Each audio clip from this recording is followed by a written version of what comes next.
시리즈 조선의 건국과 한양 천도, 그 숨겨진 이야기 일부. 고려의 붕괴, 조선의 서막.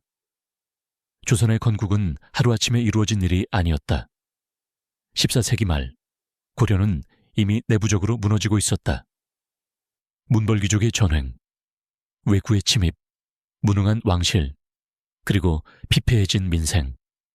모든 게 무너지고 있었다. 이 혼란 속 단 한 명의 사상가가 나타난다. 그의 이름은 정도전. 그는 단순한 학자가 아니라 무너진 질서를 꿰뚫고 새로운 나라의 설계를 꿈꾸던 이념가였다. 하지만 이상은 힘이 뒷받침될 때 비로소 현실이 된다. 1388년 요동정벌 명령을 받은 이성계가 위화돼서 회군하며 권력을 뒤집고 그 곁에서 모든 설계를 조율하던 인물. 바로 정도전이었다. 정도전은 단순한 쿠데타를 원치 않았다. 그는 왕이 아닌 백성이 중심인 나라, 성리학을 근본으로 한 신질서를 꿈꿨다. 그는 공양왕을 옹립하고 권문세족을 제거하며 민심을 회복하는 치밀한 전략으로 왕조 교체에 정당성을 확보했다. 조선은 그렇게 시작되었다. 무력과 사상이 만났고 칼끝 너머에 한 명의 철학자가 있었다. 그 이름 정도전. 다음 회 예고. 왕이 필요 없는 나라. 정도전이 구상한 유교 이상국가, 그리고 조선이라는 이름이 태어나는 순간을 따라가 본다. 1392년 이성계가 고려의 마지막 왕을 패하고 새 왕조를 세웠다. 하지만 나라를 세운 것과 나라를 만드는 것은 전혀 다른 문제였다. 왕좌에 앉은 이성계는 아직 어떤 나라를 만들지 결정하지 못하고 있었다. 이때 한 명의 책사 정도전이 역사 무대의 중심에 선다. 그는 단순히 충신이 아닌 새로운 나라의 청사진을 설계한 건축가였다. 정도전이 먼저 던진 질문은 이것이었다. 우리는 누구이며 어디로 가야 하는가? 나라의 이름부터 새롭게 해야 했다. 그는 고려라는 이름을 버리고 조선이라는 이름을 제안한다. 이 이름은 고조선의 계승을 의미하며 새로운 아침이라는 상징적 의미도 담겨 있었다. 그러나 단순한 장명 문제가 아니었다. 왕조 교체에 따른 정통성 논쟁이 일었고 조선이라는 이름에 대한 반발도 적지 않았다. 특히 유구한 역사를 자랑하던 고려의 향수를 가진 신하들은 조선이라는 이름을 역사의 퇴행이라며 비판하기도 했다. 하지만 정도전은 국가 정체성의 재건을 위해 밀어붙였다.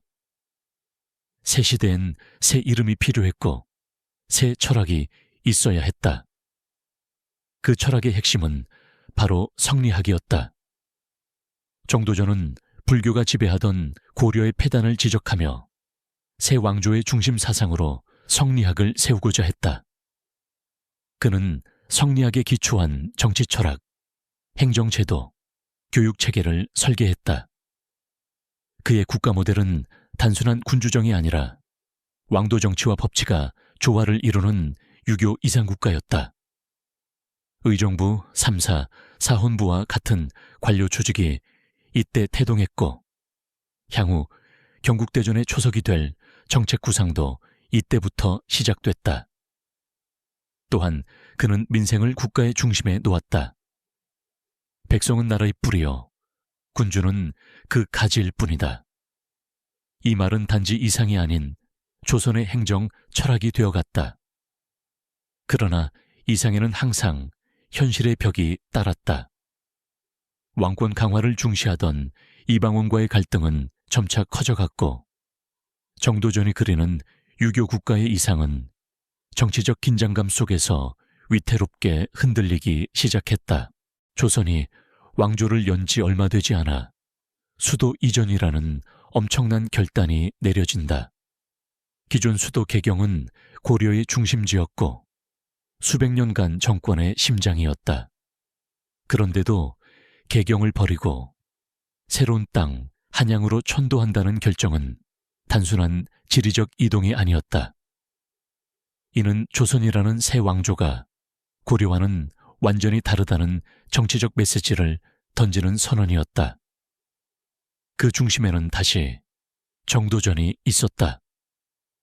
정도전은 한나라의 중심은 단지 땅이 아니라 철학과 기운이라 했다. 그는 풍수지리와 성리학적 이념, 그리고 정치적 안정을 근거로 새로운 수도 후보지를 고찰했고, 결국 한양을 최적지로 판단했다. 한양은 북악산과 남산에 둘러싸여 방어가 수월했고, 한강을 통해 교통과 경제의 중심지로 부상할 수 있는 조건을 갖추고 있었다. 또한 조선의 중앙 집권적 체제에 맞는 지형이라 여겨졌다. 하지만 이 결정은 단순히 풍수적 조건만으로 이루어지지 않았다. 정도전은 왕권 강화와 관료 중심 행정체제를 설계하며 기존 개경의 구귀족 세력, 즉 문벌 귀족을 분리시킬 필요가 있었다. 한양 천도는 결국 권력 구조의 재편이었고 새로운 엘리트 계층 중심으로의 권력이동이기도 했다. 천도는 엄청난 비용과 노동력을 수반했다. 1394년 이성계는 마침내 천도를 명하고 정도전은 직접 나서서 도성 설계도를 완성한다. 그는 도성을 단순히 거주지로 보지 않았다. 정치, 군사, 교육, 민생이 유기적으로 작동하는 이상도시를 설계하고자 했다. 경복궁, 종묘, 사직단, 육조거리 등은 모두 철저한 유교적 질서와 국가행정 철학을 바탕으로 배치되었다. 이 도시는 왕이 다스리는 나라이자 백성을 위한 나라라는 양면의 상징을 담고 있었다. 하지만 천도의 모두가 찬성한 것은 아니었다. 개경에 터전을 둔 세력은 강하게 반발했고 새로운 수도에 대한 불안감도 컸다. 심지어 이방원조차도 한때는 천도 정책에 대해 너무 급진적이며 백성의 피로를 고려하지 않았다고 비판한 바 있다.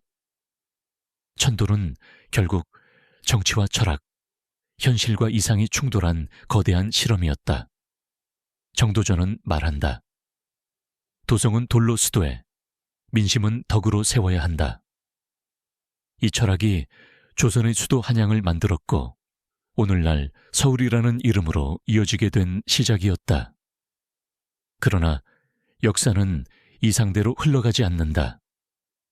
권력의 균형은 깨지고 피로 물든 새벽이 다가온다.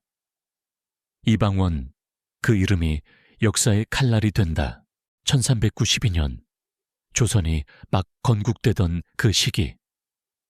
그 중심엔 이성계가 있었고 그 곁에는 정도전이라는 이름 없는 거인이 있었다. 정도전은 그냥 유학자가 아니었다. 그는 고려 말의 혼란 속에서 민심을 읽었고 새로운 국가 시스템을 설계한 혁명가이자 전략가였다. 당시 고려는 부패와 권문세족의 횡포로 무너지고 있었고 정도전은 이성계와 함께 왕조 교체의 명분을 세우며 실질적인 새 나라의 밑그림을 그렸다. 그가 만든 체계는 지금 우리가 떠올리는 조선의 뼈대 그 자체였다.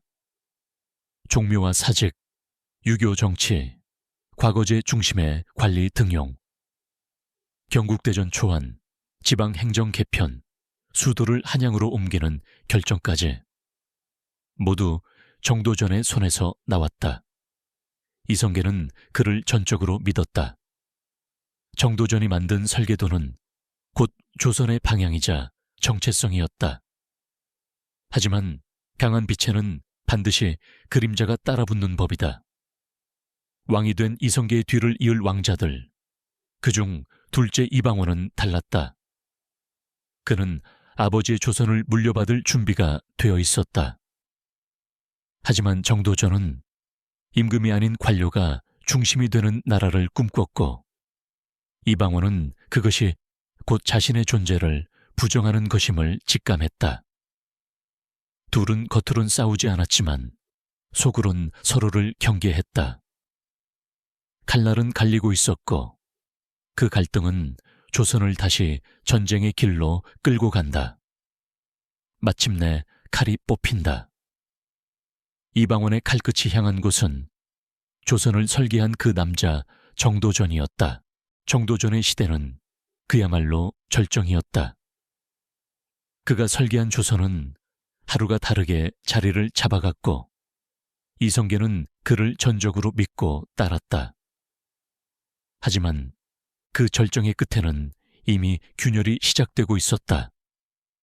그 중심에는 이방원이 있었다.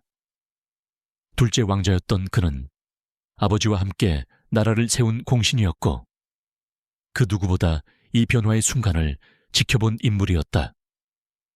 그런데 그가 설 자리는 없었다. 모든 공은 정도전에게 쏠려 있었고 조선은 마치 이성계의 나라가 아니라 정도전의 나라처럼 굴러가고 있었다. 이방원은 점점 분노했다. 그리고 그 분노는 결국 칼이 되었다.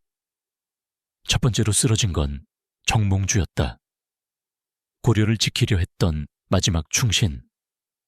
정도전과는 깊은 친구 사이였고 마지막까지도 설득을 포기하지 않았다. 하지만 정몽주는 흔들리지 않았다.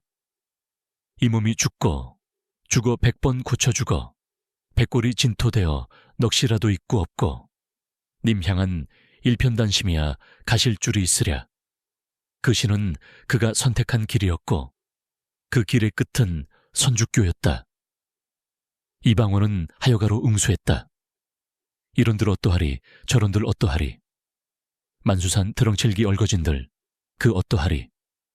우리도 이같이 얼거져 100년까지 누리리라. 그건 시가 아니었다.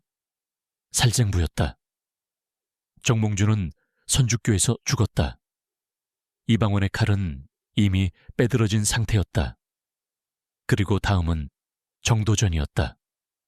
왕자의 난. 이방원이 직접 일으킨 정변이었다. 정도전은 물론 자신을 반대했던 형제들까지 모두 죽었다. 이방원은 그렇게 피로써 조선을 다시 그렸다. 정도전이 만든 조선은 남아있었지만 그를 중심으로 돌아가는 조선은 아니었다. 이성계는 침묵했고 왕좌는 피범벅이 되었다. 다음 이야기, 아부에서는 왕자의 난 이후 권력을 완전히 장악한 이방원이 태종으로 바뀌는 순간을 다룬다. 형제를 죽였고 신하를 견제했고 심지어는 자식까지 버렸다.